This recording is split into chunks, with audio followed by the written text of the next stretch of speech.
In this tutorial, we'll show you how to add a LUT or lookup table to your footage in Adobe Premiere Pro to enhance its color grading and achieve a specific aesthetic.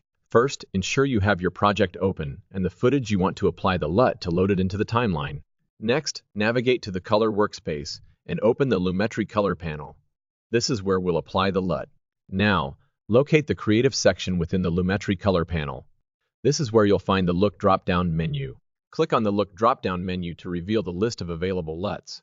Premiere Pro comes with several built-in LUTs, but you can also import custom LUTs if you have them. Select the desired LUT from the list by clicking on it.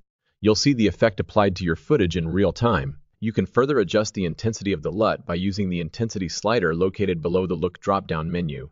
This allows you to fine-tune the effect to your liking. Once you're satisfied with the look of your footage, you can continue with any additional color grading adjustments or move on to other aspects of your editing process. And that's it! You've successfully applied a LUT to your footage in Adobe Premiere Pro, enhancing its visual appeal and giving it a unique look.